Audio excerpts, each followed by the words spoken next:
This podcast is sponsored by Pachamama Sacred Paths. If you are interested in your own medicine journey and you want to do it in an authentic way, please go to their website that is in the description of this episode. It is sacredpachamama.org.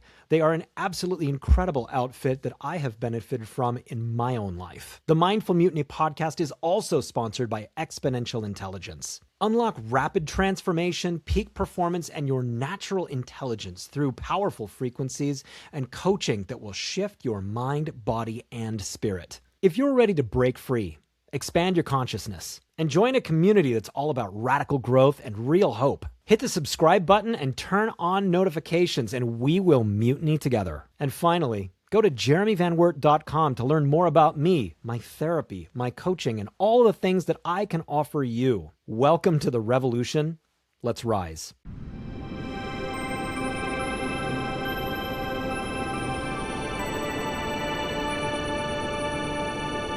Hello, friends. Today on Mindful Mutiny, we have Erin Andrea Kraske.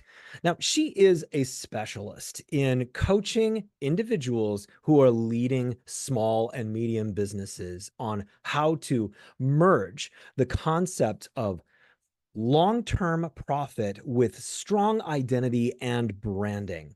She's not here to talk about how to turn an immediate fast profit. She talks about how to help your company become something that's going to be a foundation that is going to help for your long-term success. The important thing about one of the things that she talks about here is the merging of the purpose in a business, purpose-driven thinking, the kind of spirit of a business that actually makes the whole thing so much more robust, so much more strong. The interview with her, it just really comes through that she believes so much in this. And she talks about how so much of the corporate world right now becomes so myopically focused simply on the concept of profit. And it is to the detriment of the long-term success and viability of a brand to do that sort of thing. So enjoy a wonderful conversation about where spirit meets business on Mindful Mutiny. Welcome to the Mindful Mutiny Podcast. I'm Jeremy Van Wert, CEO and transformational coach. I help professionals like you dedicate as much time to yourself as you do to your work by forming a strategic plan for your life, future, and goals. Mindful Mutiny is a podcast about people who thoughtfully rebel against the status quo and bravely pursue their highest potential. Please don't forget to like and subscribe to this podcast because it helps us grow in such a great way. Leave a review. Tell us how great we are because we know it. Today, we have a wonderful guest. We have Erin Andrea Kraske. Erin, thank you so much for being here. Thank you so much for inviting me and having me on your podcast. Erin is a seasoned commercial marketer with over 20 years of hands-on experience. With a portfolio spanning 40 cross-industry leading brands in global companies, Erin is as real as it gets. Erin's leadership skills have transformed mindsets, elevated brand profiles, and driven unprecedented performances, all while fostering transparent and respectful relationships.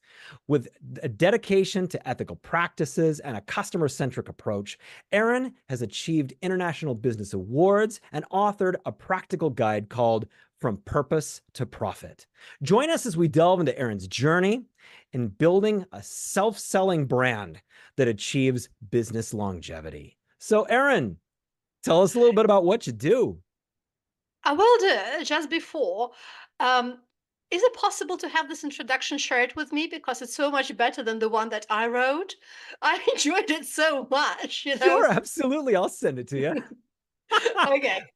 Sounds good. You know what I do at the beginning of these things is I read a bio that the guest has never heard, and I'm watching their face at the same time, and I'm like, oh, this is nailing it. This is good. Yeah, it's not good. It's much better. Okay, now I feel like, award-winning author feeling ashamed of not being able to craft it. Right. So what exactly I do? It's a good question because I have a pitch that I've been trying to learn past couple of weeks, learn it by heart, and I'm still not there. So I'll try to remember as much as I can out of the whole copy. I'm a business and leadership success coach, and I work with purpose-driven businesses and ethical leaders those who would like to make their profitability and their business less effortful. Because I firmly believe that the life and business are as effortful as we make it. There is another way of approaching it, and this is exactly what I advocate for. So I'm helping them to reconsider their approach to running businesses from effortful to effortless, taking care of the foundation of their business. You know what actually happens? And this is, I think, becomes more and more um, visible past years, is this drive for instant gratification, is this drive for easy winning, drive for doing something very quickly without probably getting necessary knowledge, how to do it properly. And what I see, what I noticed is all businesses, most businesses, they try to win immediately. Investing something, they want to immediately get it back. If they don't now, they're going to try something else. If something else is not working, they're going to change the direction again, because it's all about having this return on investment as quickly as possible. Unfortunately, let alone it doesn't work for businesses. Unfortunately, it has a lot of pressure, brings a lot of pressure on mental health, on emotional health, on cognitive health, and altogether it doesn't serve the profitability of any business, because profitability, it's a business impact longer term. It's not about here and now. It's a different approach to running it. And this is exactly what I do. So I look at the existing symptoms, at the existing problems, issues, struggles that businesses face, and I look underneath how to they do it. I'm looking at the whys of what is behind it, what's feeding into their problem. And this is what we sort out. We look at the root cause, we address the root cause, and through that, not only business becomes easier to manage, it becomes more profitable, but also we can reduce most symptoms that are visible on the surface. That was a heck of a mouthful. So what I'm kind of getting from you I told you, it's 2 weeks. I can't learn it by heart. Now you know. Well, it was pretty good because all along it was like, oh, I want to ask about that. I want to ask about that. And I just, the whole purpose driven part of everything, the whole effortful versus effortless business, the absolute addiction that so many small and large businesses have to instant gratification. I mean, that comes down to the consumer having an attention span for your message that's somewhere between a half a second to 2 seconds. And if you don't grab them, then you don't really have them. And so, and you're talking about this in the perspective of the way that business people have a tendency to make a mistake that they can affect instant change the short way around. And you're talking about very meaningful investments in a brand, in your platform, in your foundation, so that there's a longevity to what you're actually building as a more valuable thing.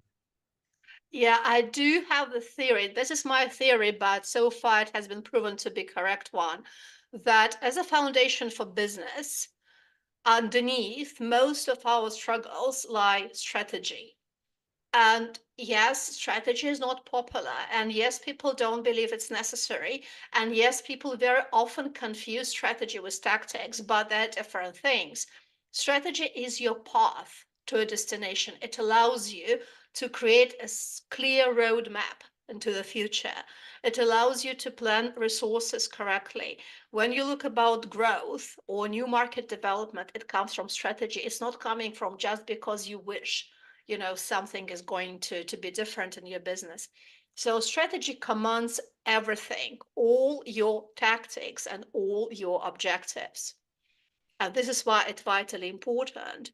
For profitability, I believe that profitability comes from holistic and mindful approach to running a business, because it's not only one thing. Profitability, it's all your company working in unison.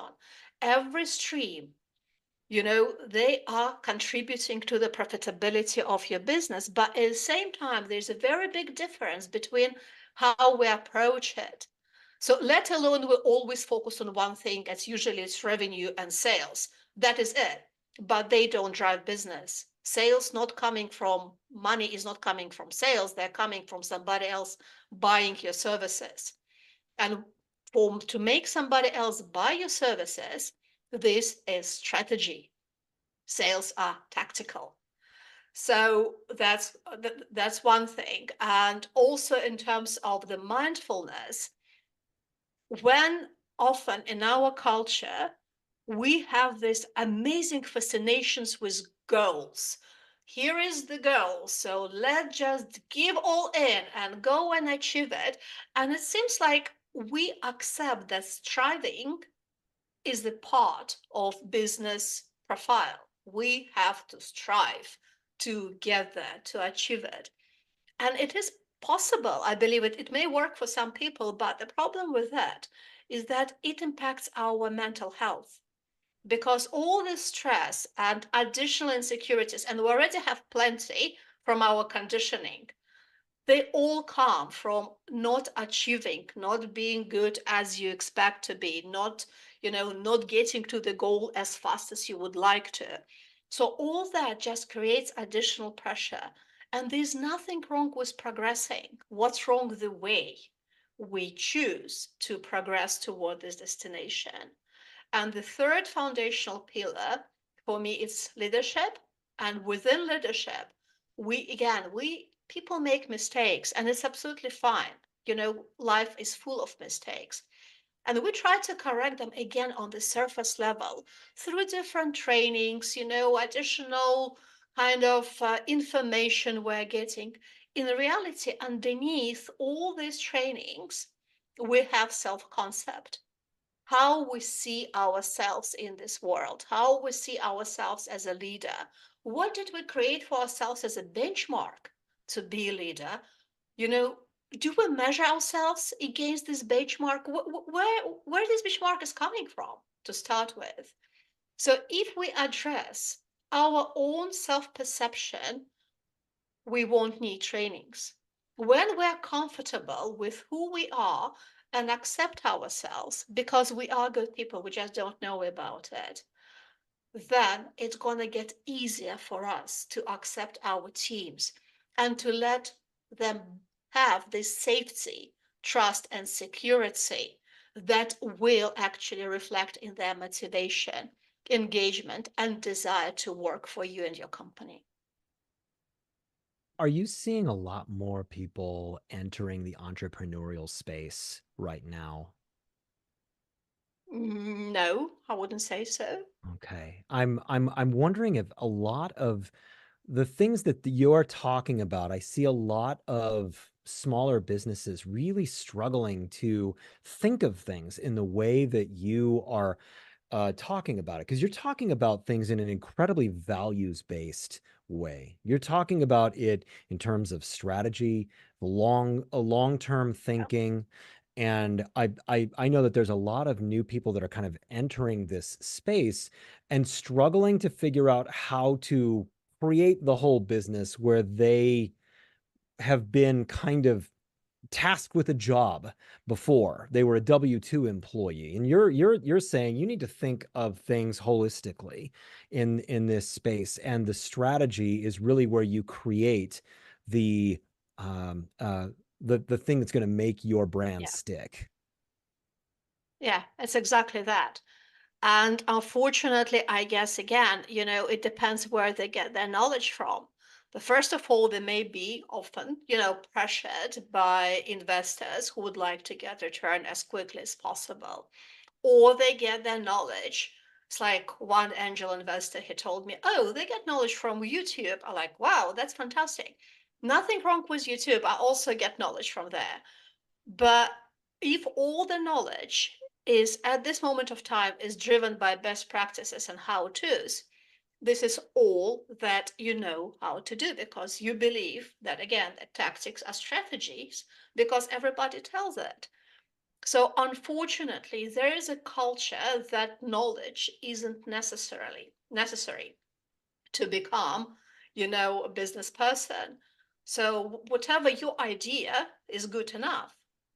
And then you start getting, if you're lucky, mentors that are gonna coach you on how-tos.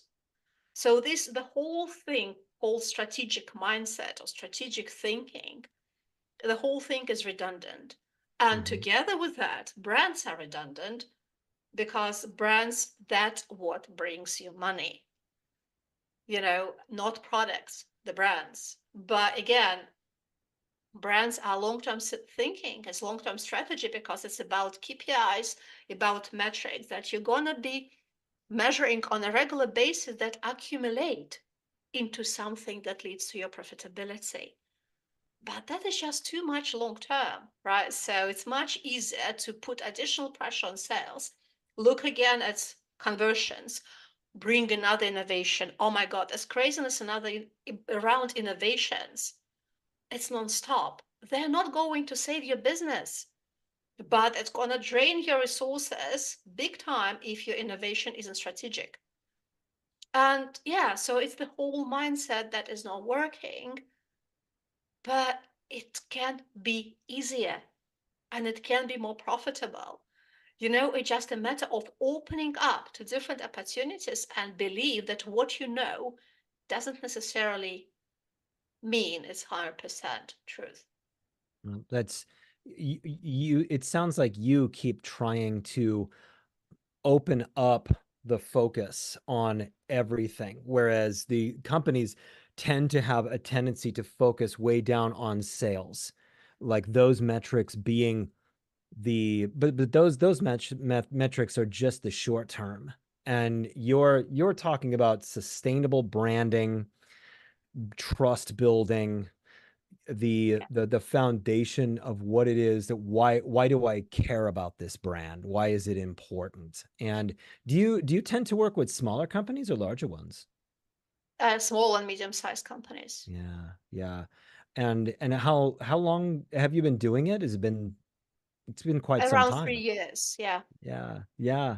And so where how did you get into this? Oh, that's gonna be another mouthful. Long story. I don't know. You probably need to take notes, than to ask me questions. Well, please feel free to interrupt because otherwise it's gonna take probably the remain time. So yeah, obviously I'm coming from a corporate background, and I was, I guess, rather successful. I would call it this way, although I believe that my career was ended prematurely simply because I didn't feel like I fit within the environment. I have an issue with authority, right? So I choose to respect and listen to people that I choose to respect and listen to. So when somebody is in an authority position, it doesn't necessarily mean that the person is worth listening to. And that's my issue. It's not really kind of something that is welcomed. And also I cared. And this is something that I realized that, I believed that caring gonna is a good thing, ultimately, because I cared about my consumers. I want them to not to be deceived, not to get fake messages. I want them to appreciate the brand, to emotionally connect with the brand, and basically turning my brand self-selling. Because that's what profitability is. Your brand is self-selling. It's easy. They just go and buy it because they want it.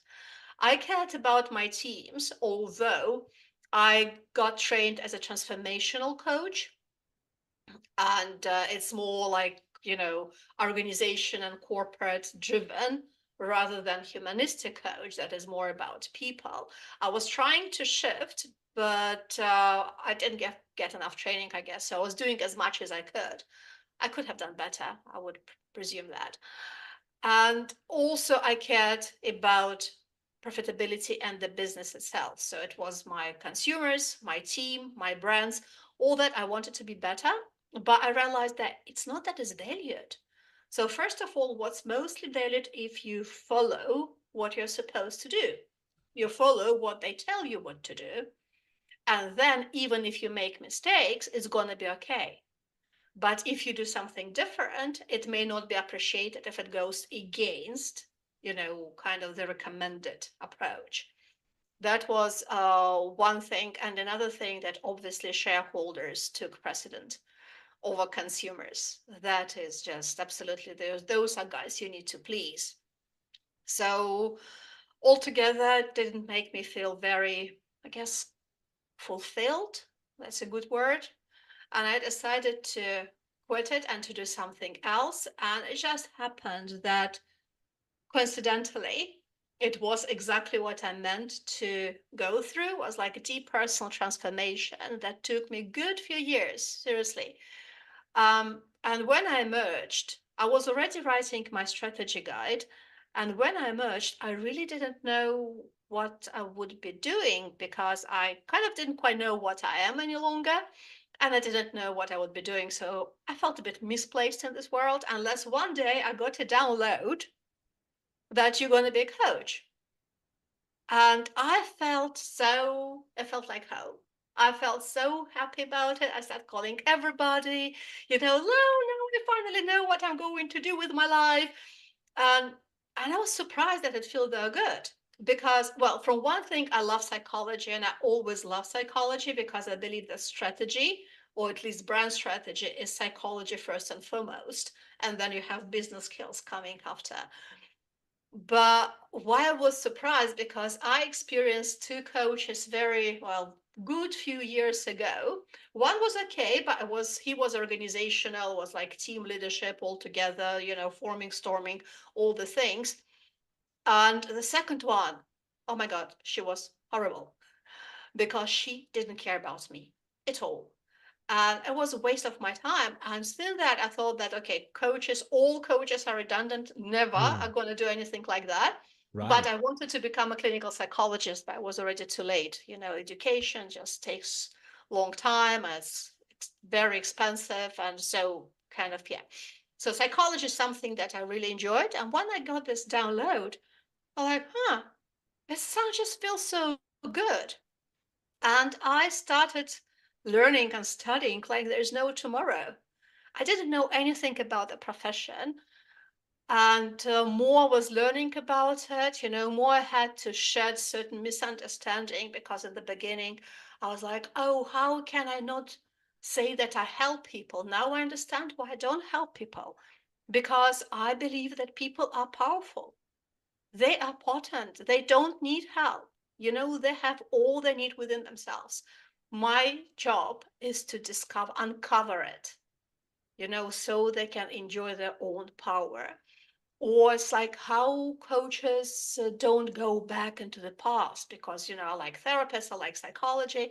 Now I understand what the point. The past is gone. It's irrelevant any longer. You are in the present moment. Let's build your future from the present moment. I can't waste your time going and discussing your past, just, to make it what more painful. No, you obviously shaped but what happened. But you are here and now. Let's work from this place. So, certain things, and more was learning, like more it was making sense to me. And I believe it's one of the most beautiful job you can do, because you grant people future, future that they desire, or business they desire. So that is just absolutely incredible. No, Goosebumps. I love this. I love this super insightful viewpoint, because when we're talking about the concept of therapy, there is strong focus on processing and reprocessing and reprocessing. And it can, in many ways, be a very helpful thing, but it can have the unnecessary byproduct of focusing the person on the bad things that have happened, focusing a narrative on it, when you can change your narrative and your mindset to be, I am thankful for this adversity that has occurred in my life, because it has taught me these things. And now I can take this greater sense of strength, these kind of old wounds, and I can help people based upon those old wounds, instead of just simply living in the wounds. And so exactly what you're talking about here. Yeah, there are a few things about it. The first one, and I know whatever I say may be controversial, but one thing is that the word trauma is very trendy, right? Everything is trauma, but just listening to the or feeling the energy of the word is very heavy. It feels like it's a dead end. It's trauma. Okay, why don't we just rephrase it with challenge? You know, challenge is something that we mean to overcome. It's empowering. We all had challenges. Somebody had really, really challenging challenges, right? I don't doubt it. I don't diminish the impact. But if we want to keep this personality, you know, that whatever we do right now, because we had something 20 years ago, the first thing, how does it help? And another thing is that there's also this perception that we're supposed to share the destiny of the person who experienced it long time ago. But we, again, we're here and now, we're a different person. We're not supposed to share this destiny because what it puts us into the box of victimhood. I'm a victim. I used to be 30 years ago a victim. And somebody enjoy it. Again, you know, with their choice. But those people who would like to feel more empowered, they need to remember that they're here and now. They're a different person. This experience that happened to them, it happened. Yes, it's horrible, but recollect yourself, you know, and look at yourself as a different person, you know, and it will get so much easier from this place. I don't know what I say. I'm really sorry, you know, if it sounds controversial and if somebody feels offended by my words, it's definitely not the intention. The intention is that just to make everybody feel more empowered. If they want to have this choice to feel better and to create a different present, a different future, they have it. They're not dependent on whatever happened. Yeah, and to take it a step further, and every trauma is different, and every person is different. We Yeah, understand these things, right? But there is also a thing that can happen where the person can become highly identified with the thing that occurred yeah. to them. And when that happens, there's like a rehearsal in the mind. I am this, I am this, I am a victim, I am this, I'm a survivor, I'm a this. And so when you become highly identified with this, it's almost like the the field of reference becomes more and more narrow because you see the world through that thing. And then because of that kind of narrow frame of reference, that affects everything. That affects potential, that affects what it is that you think your value is, that affects what you think that you can possibly do and what you can't do and what Yeah. is beyond you. And your it sounds like this great personal transformation that you personally went through was something that helped you expand an already expanded mindset so that you kind of you came out of the corporate world and you jumped into something that is it's very creative. You're helping people open up their frame of reference, not just as individuals but as whole units, and trying to help companies and individuals not define themselves through narrowly defined ideas. And so It, is that kind of what you're doing? it's exactly that. It's exactly that because we have so many labels that we willingly put on ourselves. We have so many roles, and every label and in every role is defined in our mind the way that we think is right. The other thing that we probably sometimes don't realize that every person going to have a different perception, understanding of every role and every label, right? But we define it this way because we believe it's correct. But in reality, it is not. This is our thinking, this is our perception.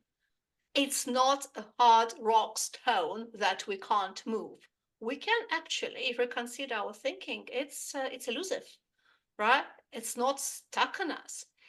So it's a matter of reconsidering what meaning we give to the label, if we so want to keep it, or to get rid of labels altogether. I'm not saying that, it's easy, or obviously I can't go make everybody go through such a deep transformation, because in my personal case, I have no identity. I can't define myself with anything. Just it doesn't exist in this world. But we can reconsider these roles and labels. So it is easier for you. It becomes more effortless because you accept the meaning, the definition that is closer to you, not the one that you were taught or you were told, right? It's something that you define from within yourself, which means that through this process, when you redefine yourself in the way that you accept, you'll start accepting yourself better. And from this place again, life becomes much more effortless because you stop living to everybody's expectations or the expectation that you put on yourself because you think this is how it should be. You live from the place that you live in accordance with yourself. And that's what creates massive difference. And this is what makes it effortless.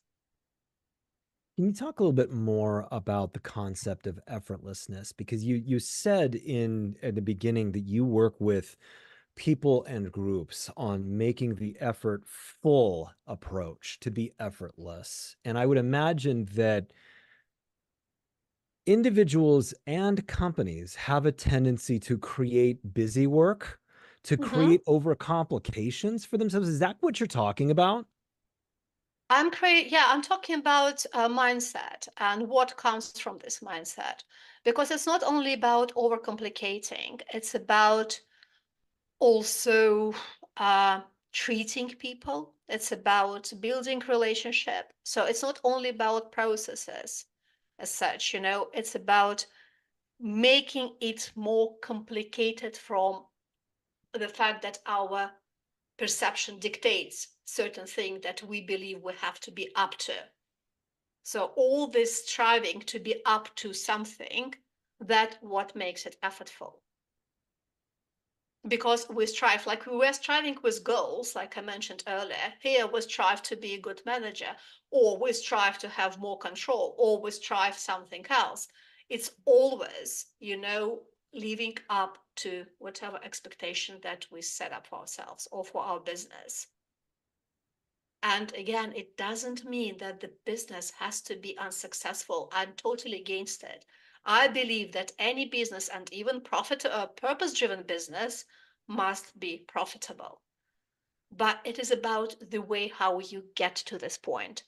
Either you go through stress, burnout, disengagement, failed relationships within your business, outside your business, your private life, your health issues. Yes, you can choose with this approach. It's absolutely fine. You can choose an approach of, again, changing directions and using different tactics, trying to figure out what is going to work because this is what I heard, that this is my expectation, this is how it's going to work. In reality, losing your team along the way, right? Because they're not as dedicated as you are to your business and they get fed up changing directions all the time. It's really, really stressful. It's really heavy, right? Or you can just change your mindset and change the approach. And from this one change in a company business leader, you're going to have the transformation across the whole company and your business and your people and your customers. So this is what I'm talking about. And again, everybody changes different approach. Somebody wants to do this way. I don't know, they may like authority and they may enjoy control, which is their choice. I'm sorry for the teams, but it's their choice. But if somebody wants to make it different and have an enjoyable environment where we spend 80% of our life, then instead of going through so many different trainings and superficial coachings and everything, look at one change. Dedicate yourself to one change and see how it's going to change the whole thing around you. Hmm. What do you think are the changes that are most common that small to medium company really should be thinking about, like the biggest kind of mistakes that these entities tend to make, that with a small shift can push them towards a greater level of success in what you're talking about here? Return on investment, immediate gratification. Yeah. That's something that it's not sustainable longer term. Tactical communication, sales, promotions driven, they're not going to bring any profitability, but they will drain your resources. It's going to affect the whole category. It's going to affect your team. It's going to condition your consumers or customers to look for next discount. It's affect shopping or buying patterns. It has such a long-term detrimental effect on the business because of this constant spike that with time, this spike is going to get, even smaller because the whole category and customer is going to get conditioned.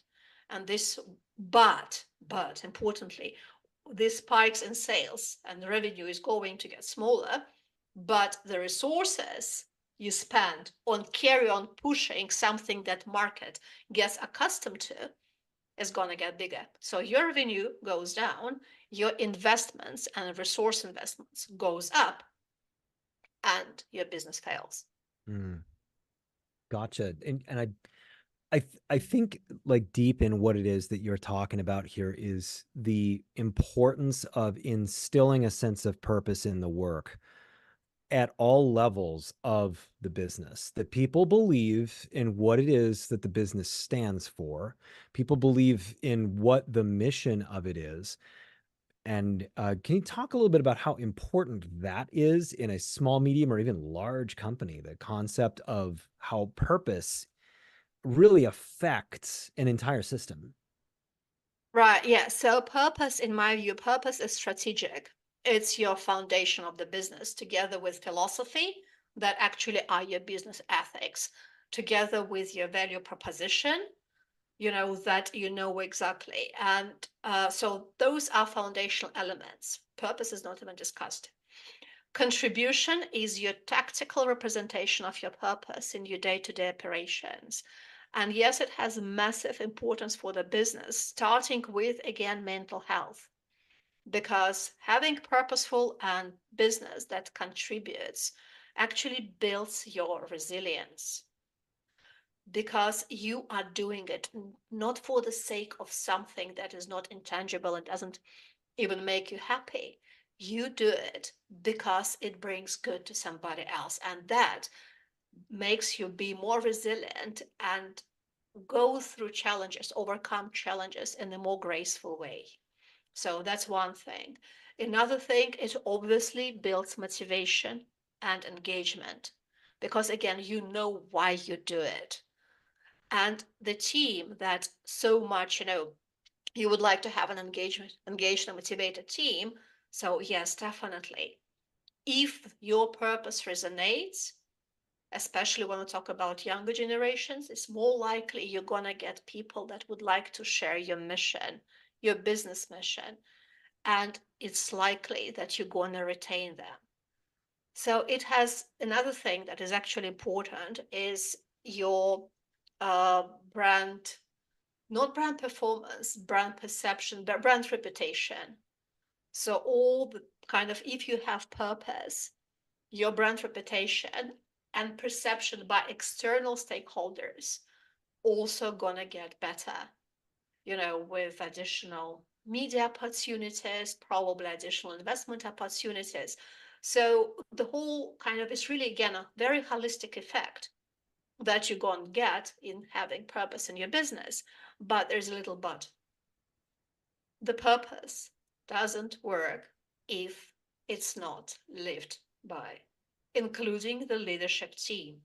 So having a manifesto that we are a purposeful company, and then just here behind me on the wall, this is our big purpose, and very beautiful golden frame, while I don't really give a whatever, to live it as a leader of the company that everybody is looking up to, then it's not going to work.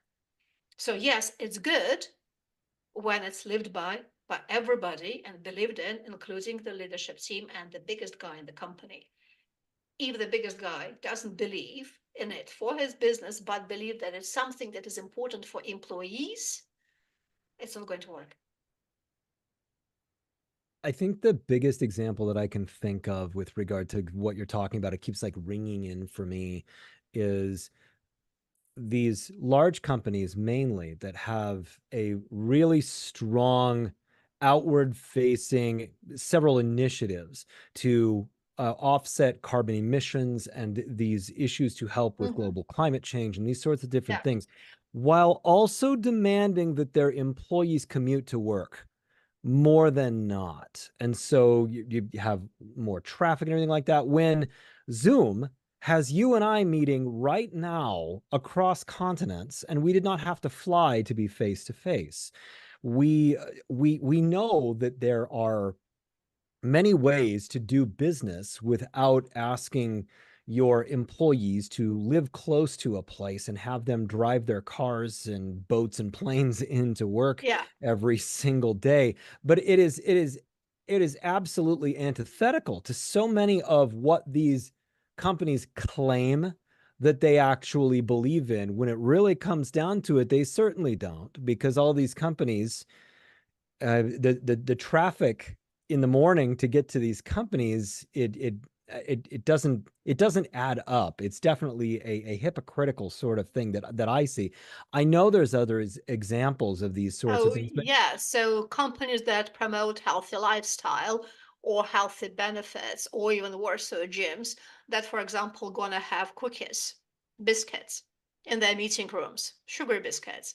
So how does it go together? I don't believe it does, but it's minor things. But again, I guess it's not even about biscuits as such. It's about the leadership team believing in it and setting the tone and living what they preach. That's what's important, because if they do it and other people follow, because this is what leaders are supposed to do, they're supposed to inspire and ignite. So other people follow by their own will. yeah. So this, in this case, purpose gonna work wonders, definitely, and also gonna help somebody else or something else along the way. Or they have physical health initiatives for their employees, but the work is so awful and so stressful, their employees are having panic attacks in the office. Uh, Yeah, it's not even about health initiative. It's even fun. Yeah, they some companies employ psychologists in the workplace, and I heard that the first thing I heard that usually it's for the employees. So leaders, they don't go to see psychologists. Obviously, they don't need to, right? Only employees. It's a good thing, I guess. But then what I find absolutely fascinating, it's like this thing. You go to psychologist or you go to your mindfulness instructor and you feel better for a little while, like 30 minutes, 1 hour. You go back home, you feel a little bit better. You go back to office next day. What you have? It just goes opposite direction. So again, for your mental health, for your emotional health, you always, in this kind of disbalanced situation. And yes, psychologists and all benefits gonna cost company a lot of money. And I would argue that it may not help your team, well-being. Because if the culture doesn't changes, it's not going to help to reduce the anxiety issues, as you just mentioned.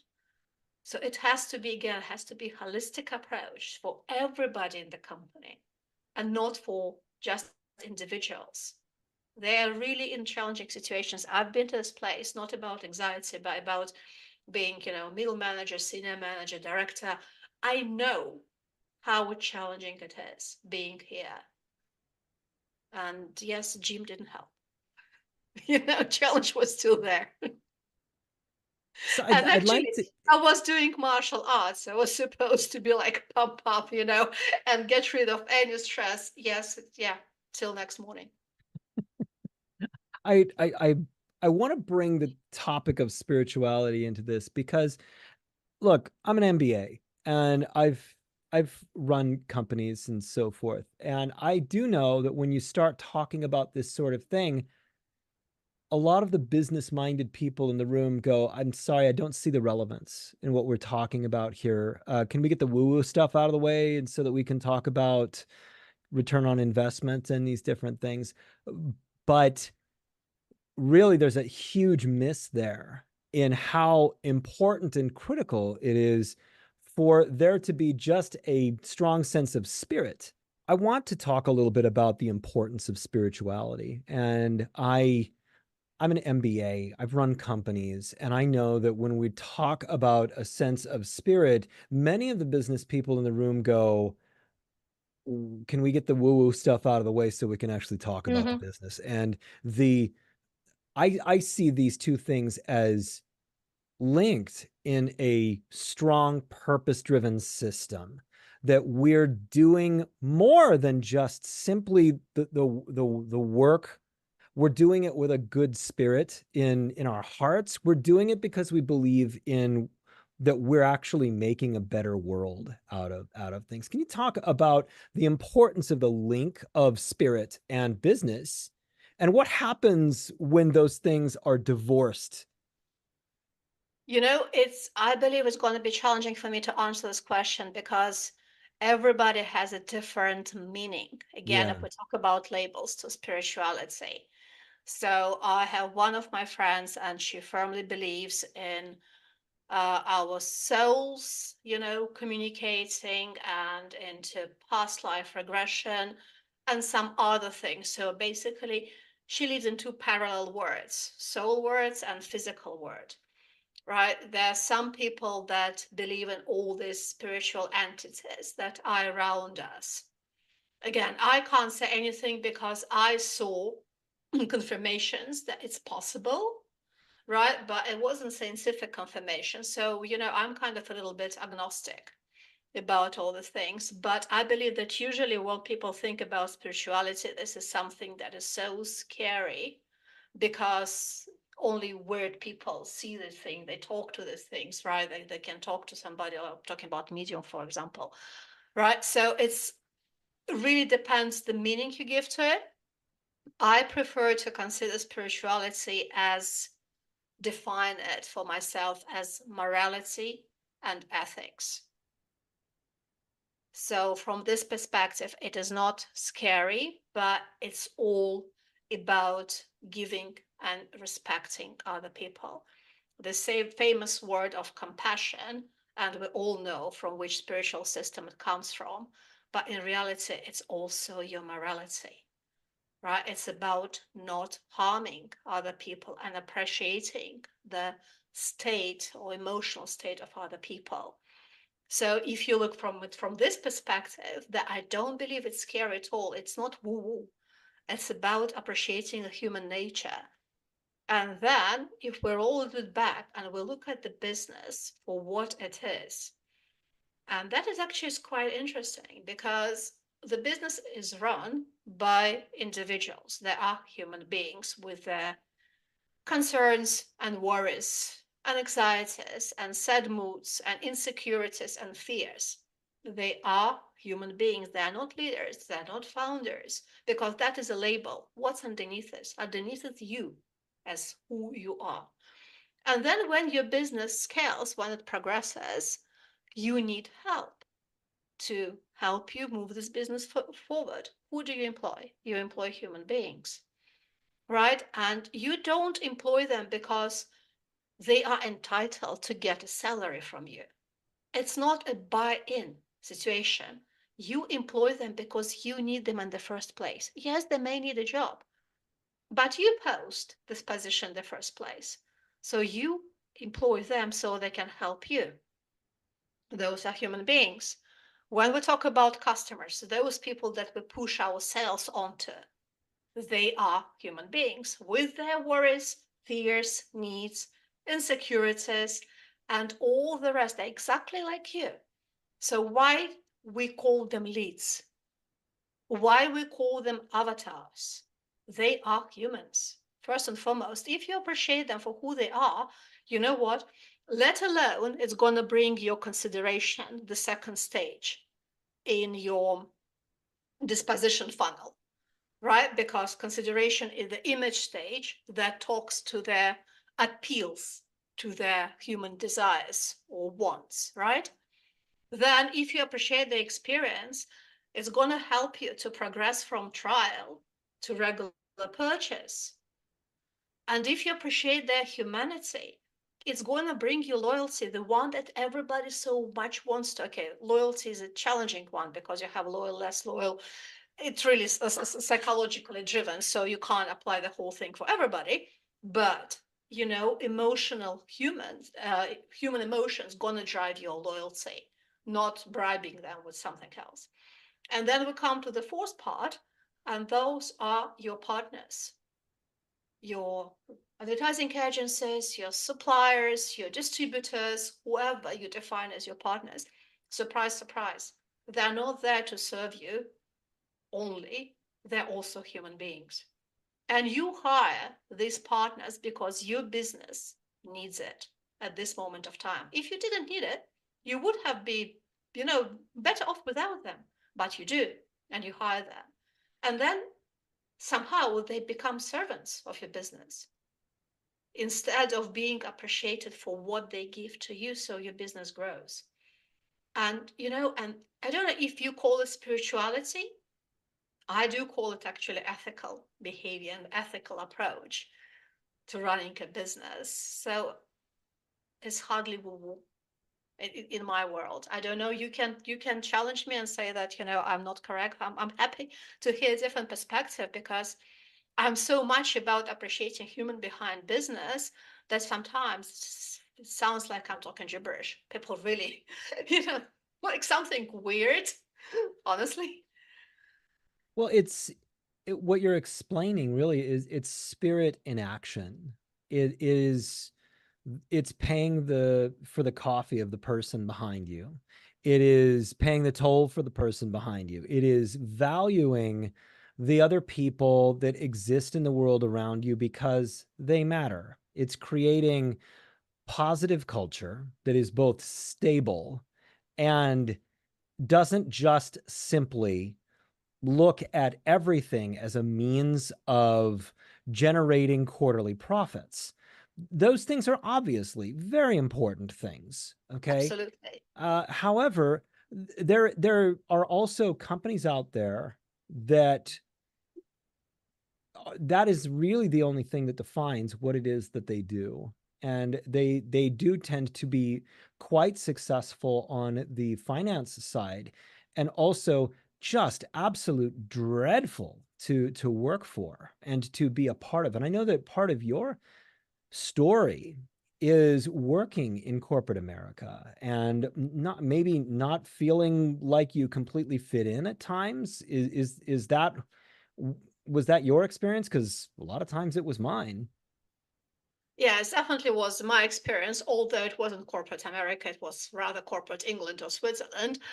But yeah, absolutely. I did feel this way. And I think the worst thing, and one thing that I learned, unfortunately, is that the culture is coming from the top. It's cascaded down. Because I worked in companies where I had one leader in the beginning, for example. It was absolutely amazing place to work in. Everybody loved it. And then within the same company, through the same leadership training, I had another leader as a replacement, and the whole thing was going sour. So it really comes from the personality of the people, of the person on top of the organization, because then the culture again and the mindset gets cascaded. What I learned is that unfortunately, you are powerless.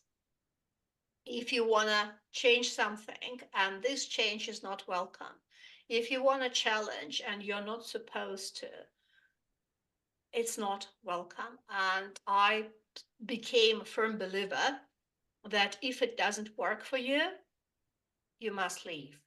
You are not in a position to change it as much as you want it. So that is really disempowering.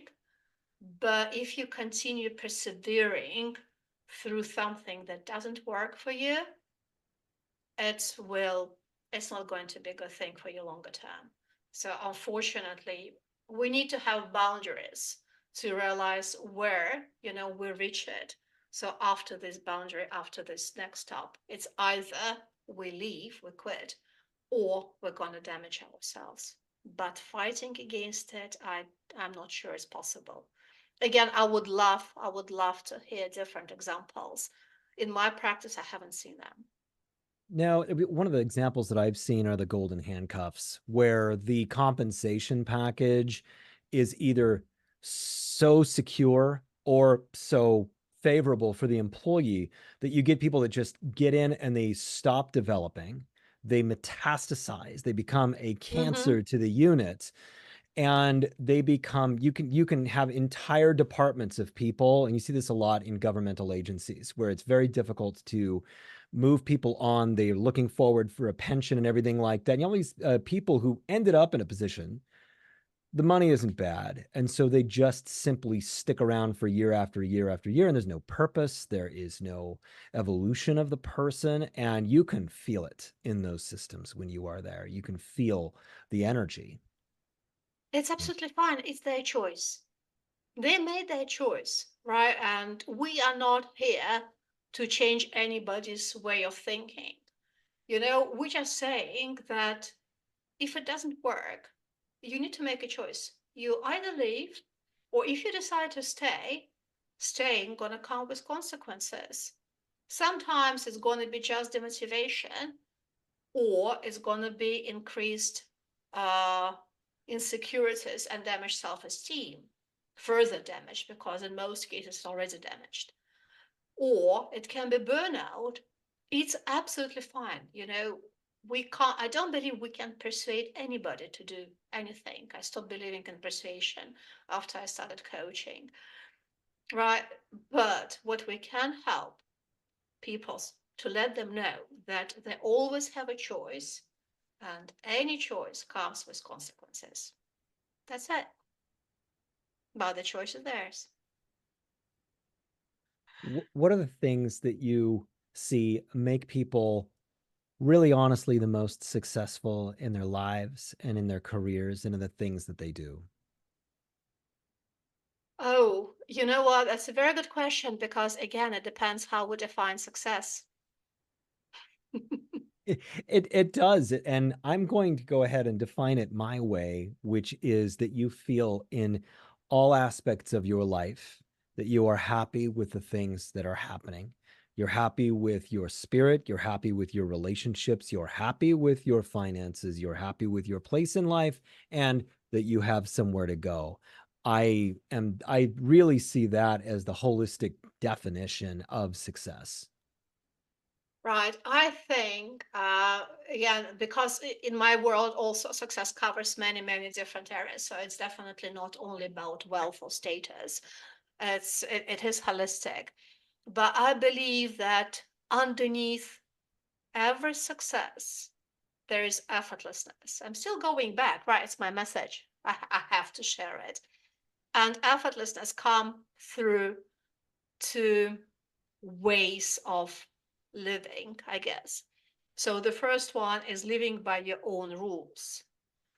And we talk about personal personal freedom and authenticity.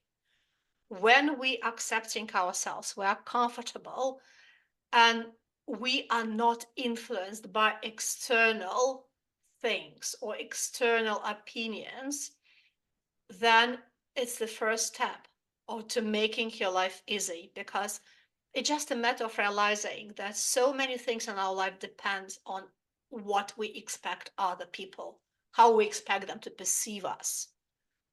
When you drop it, and you become whole in yourself, and this is one truth that I know for sure, that underneath all these rules and labels, we are pure, powerful, and confident. We don't know about it. It's all shaded, it's all hidden. And we believe that this is who we are. And this is why we're so afraid of self reflect and look back at ourselves, because we're afraid to discover something that we don't like. So that's another piece of empowerment. What you don't like, it's not you. It's not who you are. It's something that you acquired. And if you acquired it, you can get rid of it.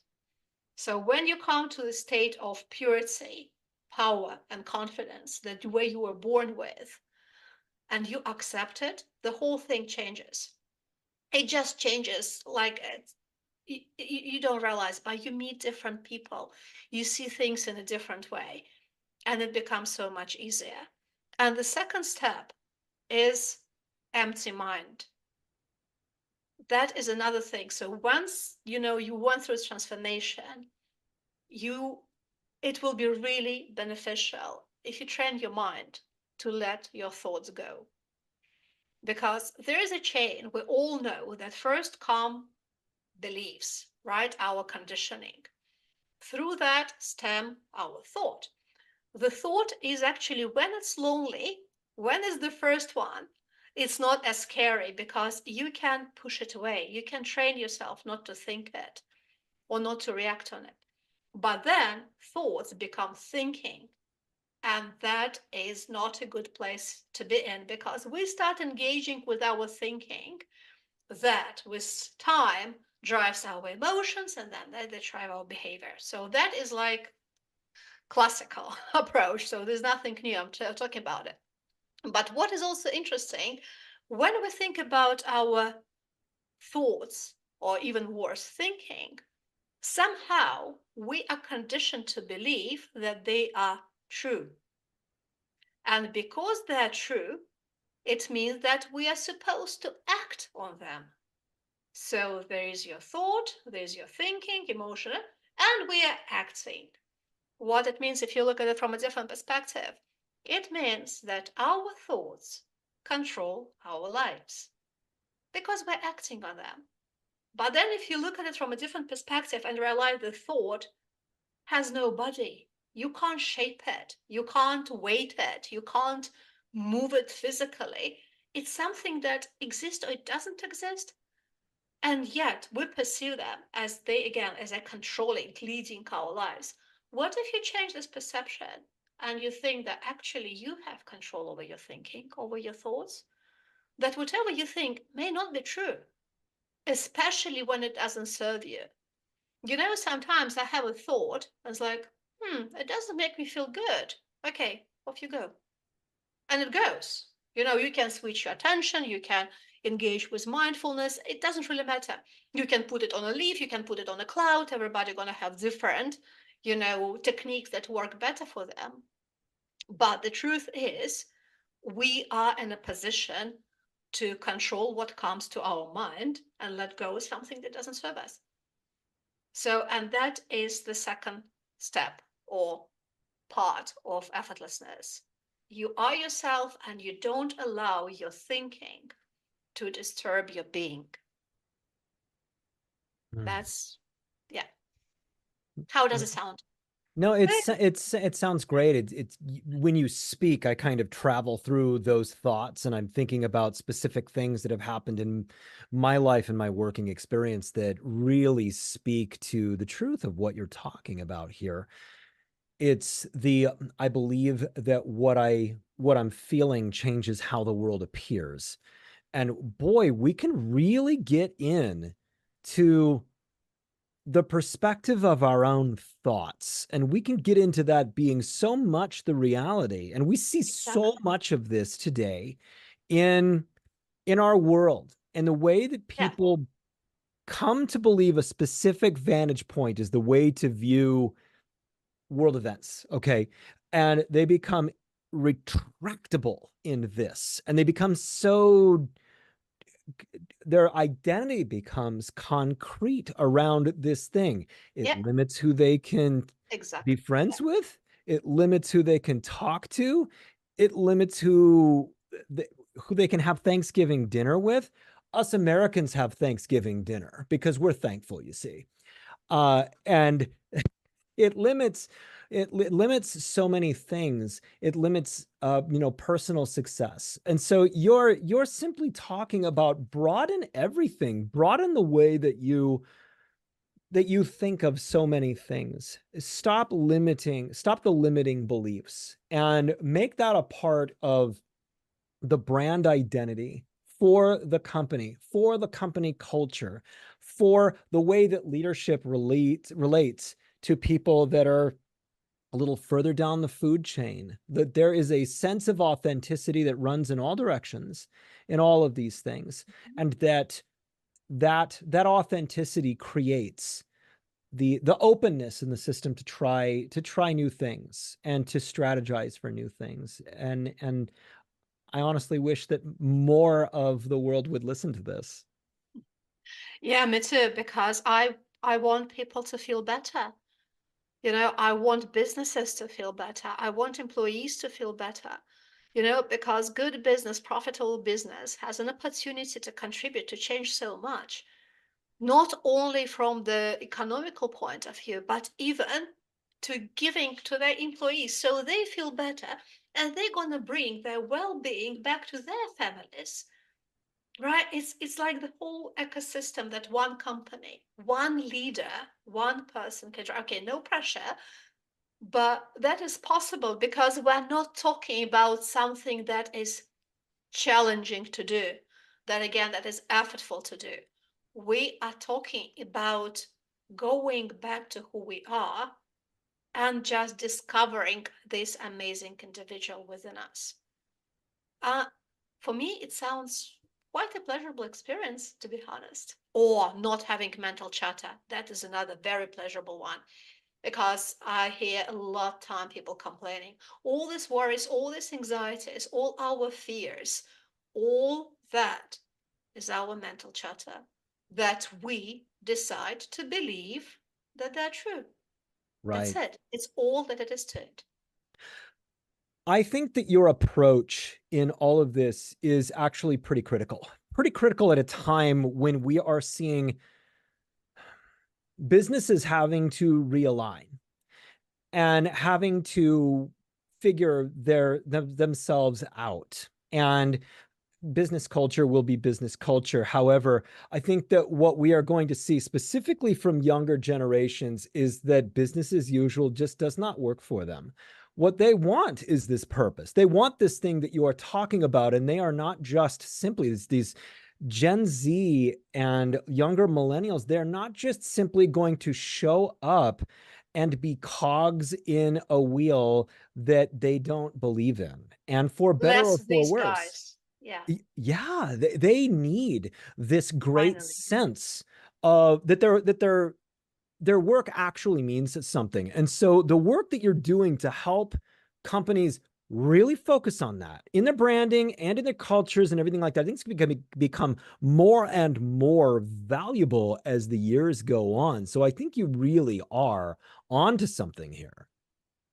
I hope so, because I'm on a mission, and my mission is to elevate the world. So that's what I want to do. And I do hope that the message is going to resonate. Well, I think that it will. And here's something that I've just noticed about you and that I really want you to hear. There is such a sense of honesty in you. There's such a sense of total transparency in you and the way that you speak about this, and you're so real. And I can tell you that I constantly am watching the body language of the people that Hmm. I'm interviewing, and I can see your thoughts on your face when I'm talking. And so you're always very present. You believe so much in what it is that you're doing, and you believe in how this is going to actually help create the transformation and change that is so important with the people and systems that you work with. You are so totally right there along the way. I think that what you're doing is not only heavily needed, but that you are very successful at what you're doing. So I want to thank you for being here and sharing your story, your beliefs, your values, and all of the things that make what you do so incredibly special and necessary for where we're going. Thank you so much for inviting me for a fantastic conversation, for a few good, podcast episodes, your podcast episode that I heard before, and I will definitely come back to them because everything that you said resonated with me. And I want a little bit more of it. So, yeah, I do feel honored and privileged being here and talking to you. Well, thanks again. And please don't forget to like and subscribe to the Mindful Mutiny podcast. In a lifetime, there are more decisions than anybody could count. Living the highest form of yourself is the most rewarding thing that you can do. Make incredible, positive, risky, and bold decisions to be the highest version of you. Now go be something great.